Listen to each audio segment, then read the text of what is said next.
दर्शकों नमस्कार, DKP news पर आपका स्वागत है। अभी हमारे साथ संजीव झा जी जो दिल्ली के पुरारी से विधायक हैं और बिहार के प्रभारी भी आप हैं। डीकेपी न्यूज पर आपका स्वागत है। बहुत बहुत धन्यवाद आपका। आप अभी प्रभारी के तौर पर आए हुए हैं और जैसा कि मैं देख रहा हूं कार्यकर्ताओं का हुजूम जुटा हुआ है। उद्देश्य क्या है पार्टी का? और देखिए, जैसा कि आपको जानकारी होगी कि 2000 जब से पार्टी की स्थापना हुई तब से लेकर आज तक बिहार के हमारे सभी कार्यकर्ता साथी, ना केवल बिहार में बल्कि आम आदमी पार्टी की जरूरत जहाँ कहीं भी हुई, चाहे पार्टी विस्तार की बात हो, चाहे पार्टी के प्रचार की बात हो, बहुत मजबूती से करते रहे हैं। अब ज़रूरत है बिहार को मजबूत करने की, बिहार के संगठन को मजबूत करने की और बिहार को विकल्प देने की, क्योंकि आप देख रहे हैं कि दोनों तरफ सत्ता का खेल चल रहा है। जनता के लिए काम कोई नहीं कर रहा। तो जो अरविंद केजरीवाल जी ने दिल्ली में 5 साल में केजरीवाल मॉडल एक इस्टेब्लिश किया, अब ज़रूरत है कि वो मॉडल बिहार में भी आए। बिहार में लोगों को अच्छी शिक्षा मिले, अच्छे स्वास्थ्य की सुविधा मिले, मुफ्त बिजली मिले, मुफ्त पानी मिले। तो इन तमाम चीज़ों को लेकर हम समीक्षा कर रहे हैं, फिर बहुत मजबूत संगठन विस्तार का काम बिहार में किया जाएगा। अभी मुखिया का चुनाव होने वाला है, तो क्या उसमें आपके कैंडिडेट खड़े हो रहे हैं? देखिए, हालांकि ये जो पंचायती चुनाव बिना सिंबल के होता है, अगर सिंबल का होगा तो हम लोग अभी समीक्षा कर रहे हैं, बैठक कर रहे हैं, अपने कार्यकर्ताओं से बात कर रहे हैं, बातचीत कर तय करेंगे कि किस तरह से अपनी हम सब लोग भागीदारी पंचायत चुनाव में करेंगे। लेकिन अगर सिंबल चुनाव नहीं भी होता है तो भी अभी इसी बात को लेकर हम लोग अपने साथ चर्चा कर रहे हैं कि आगे क्या करना चाहिए, कैसे करना चाहिए, किस तरह की हमारी भागीदारी पंचायत चुनाव में होनी चाहिए। ये तमाम बातें समीक्षा के बाद हम लोग तय करेंगे। संजीव जी, दिल्ली में केजरीवाल जी किसानों के साथ हैं और लाखों किसान आंदोलनरत हैं। लगभग 40 से 50 कृषकों की शहादत भी हो चुकी है, वो दे चुके हैं। बावजूद इसके सरकार के कान पर जू नहीं रेंगती है। इसे आप किस रूप में देखते हैं? देखिए, मुझे लगता है कि सत्ता में इतना अहंकार भी ठीक नहीं है। आज जिस किसान ने आप पे भरोसा किया, आज उस किसान को आप सड़कों पर सोने के लिए मजबूर कर दिए हैं। कड़ाके की ठंड हो रही है, बारिश हो रही है और उसके बावजूद लाखों किसान सड़क पे हैं। 40 से ज़्यादा किसानों की शहादत हो चुकी है और उसके बावजूद केंद्र में बैठी सरकार को कान पर जू तक नहीं रही। आखिर किसान क्या चाह रहा है? किसान ये कह रहा है कि ये जो 3 बिल है, इस 3 बिल से हमारी किसानी छीन ली जाएगी, हमें कॉर्पोरेट का गुलाम बना लिया जाएगा। तो आप कह रहे हैं किसानों को फ़ायदा होगा, किसान कह रहा है मुझे ये फ़ायदा नहीं चाहिए। तो आखिर क्यों आप ये ऑर्डिनेंस लाकर अफरा तफरी में कानून बनाने के बाद और किसानों की बात नहीं सुन रहे हैं? इसका मतलब है कि साफ जाहिर है कि ये पूरे बिल किसानों की फ़ायदे नहीं, उद्योगपतियों की फ़ायदों के लिए लाया गया था और किसान बार बार सड़क पे बैठकर यही कह रहा है। लेकिन आज फिर वार्ता चल रही है और मैं प्रधानमंत्री जी से हाथ जोड़कर निवेदन करता हूं कि कितनी शहादत और आप लेंगे, कितने किसान को आप शहीद करेंगे? अब बस हो गया, अब मान जाइए और जो किसान जिस मांग को लेकर आज बैठा हुआ है उसकी मांग को स्वीकार कर लीजिए। बिहार के कृषकों से आप क्या अपील करना चाहेंगे? आपके तमाम जिले के प्रतिनिधि भी आए हुए हैं, तो क्या आप कुछ गोलबंद करके उनको?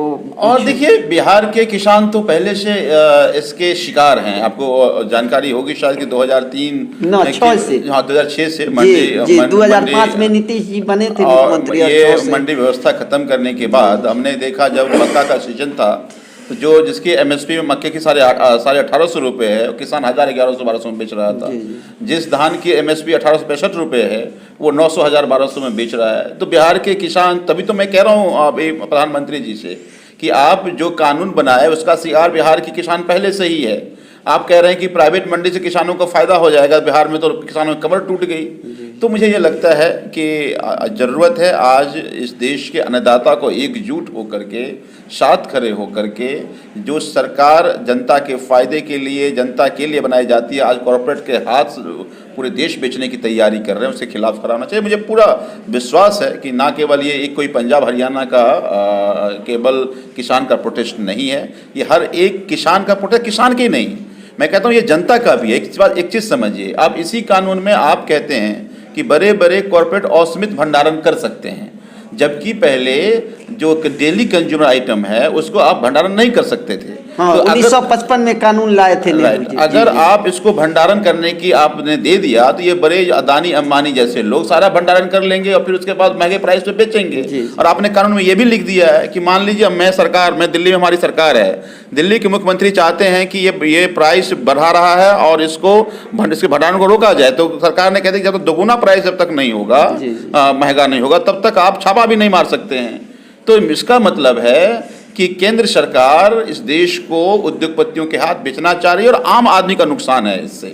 तो मुझे लगता है किसानी नहीं, इस आंदोलन के साथ आम आदमी को भी खड़ा होना चाहिए। वाह संजीव जी, आपने बहुत मूल्यवान बात बताई और मैं जहाँ तक आपकी बातों की समीक्षात्मक ढंग से देखता हूँ तो इसका मतलब किसान अपनी ही लड़ाई नहीं लड़ रहे हैं सिर्फ वजूद की, बल्कि आम आदमी की वजूद बिल्कुल, इस देश के आम जनता की लड़ाई। अगर ये रहा, सपोज कीजिए कि आज हमारे यहाँ 50 रुपये किलो आलू बिकता है, जब तक 100 रुपये नहीं होगा तब हम छापा नहीं मार सकते, अगले साल 200 नहीं होगा तब तक नहीं मार सकते, उसके अगले साल यानी 4 साल में 16 गुना प्राइस बढ़ जाएगा अगर आप असीमित भंडारण वाले कानून को आपने खत्म नहीं किया। तो मुझे ये लगता है कि किसान अपनी लड़ाई के साथ साथ इस देश की हर आम आदमी की लड़ाई लड़ रहा है और मुझे पूरा विश्वास है कि इस देश का हर आम आदमी इस लड़ाई के महत्व को समझेगा और इस बिल के खिलाफ खड़ा होगा। जहाँ तक बिहार के परिप्रेक्ष्य में, चूंकि आप बिहार के प्रभारी बनकर आए हैं, मैं देखता हूँ जो यहाँ भ्रष्टाचार चरम पर है, प्रशासनिक व्यवस्था ध्वस्त है और लोग त्रस्त हैं, त्राहिमाम कर रहे हैं, तो आपकी ठोस रणनीति क्या होगी? तभी मैंने कहा कि आप आम आदमी पार्टी एक विकल्प के लिए काम करेगी और इस विकल्प के काम करने के लिए पहले संगठन को विस्तार और उसकी ठोस दिशा देना बहुत जरूरी है। तो इसीलिए आज मैं प्रदेश में अपने सारे जिला अध्यक्षों को बुलाकर समीक्षा कर रहे हैं कि उनके जिला में संगठन की क्या स्थिति है। फिर हम हर जिला जाएंगे, पहले संगठन को मजबूत करेंगे और फिर जितने मुद्दे आपने बताए, चाहे भ्रष्टाचार का मुद्दा हो, चाहे शिक्षा की मुद्दा हो, चाहे स्वास्थ्य का मुद्दा हो, चाहे किसानों का मुद्दा हो, एक एक मुद्दों को लेकर हम सड़क पर सरकार के विपक्ष का काम करेंगे और आम आदमी पार्टी जो केजरीवाल मॉडल दिल्ली में स्टैब्लिश किया है वो मॉडल के साथ बिहार में आकर उसको इम्प्लीमेंट करने की कोशिश करेंगे। आपको नहीं लगता जो जिस ढंग से बेतहाशा जनसंख्या बढ़ रही है उस पर भी कुछ कानून बनना चाहिए, नहीं तो अनर्थ हो जाएगा, इस देश में चलना मुश्किल है, ट्रैफिक की व्यवस्था और हर जो व्यवस्थागत खामियां है उसके जड़ में एक मूल्यवान जो समस्या है वो बेतहाशा बढ़ती हुई जनसंख्या का भी है, इस पर अमल करना चाहिए। देखिए, मुझे लगता है कि जो जो जागरूकता होती जाएगी, लोग इसके जनसंख्या वृद्धि के नुकसान को भी समझ रहे हैं।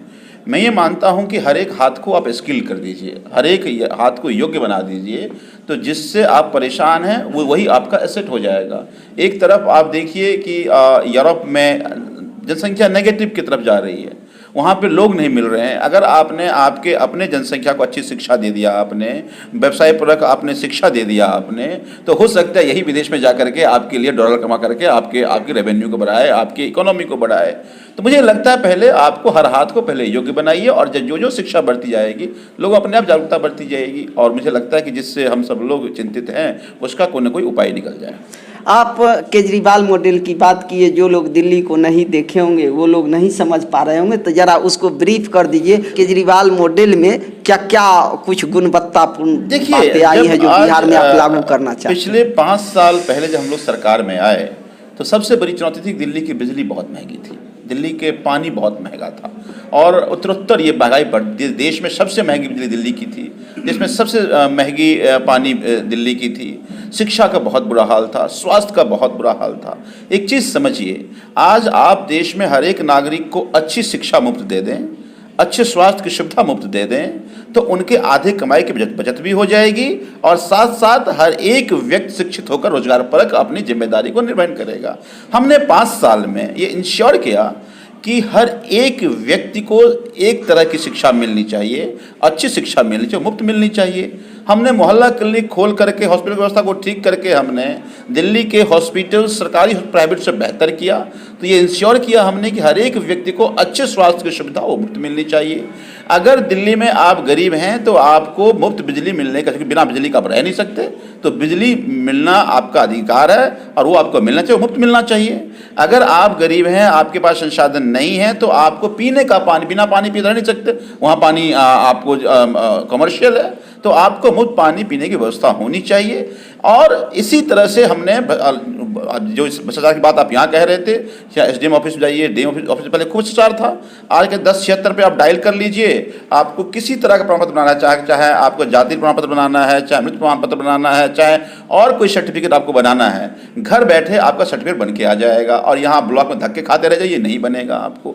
तो ये जो हमने मॉडल से जो अंतिम व्यक्ति को फायदा हुआ, उस मॉडल को हमने केजरीवाल मॉडल कहा, और उस मॉडल को पूरे देश या विश्व में प्रशंसा हो रही है। मुझे लगता है कि हर एक राज्य की जनता को वो अधिकार है जो दिल्ली में जनता को मिल रही है, वो मिलना चाहिए। लेकिन कोई भी सरकार, देखिए जो अरविंद केजरीवाल जी ने काम किया, ऐसा नहीं बाकी सरकारें नहीं कर सकती, कर सकती, पर नियत नहीं है।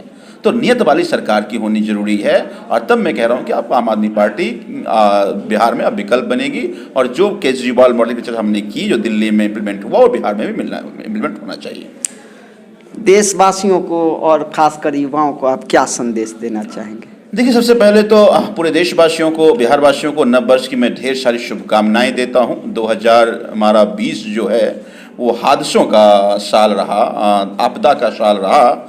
मुझे लगता है 2021 उम्मीदों का साल है।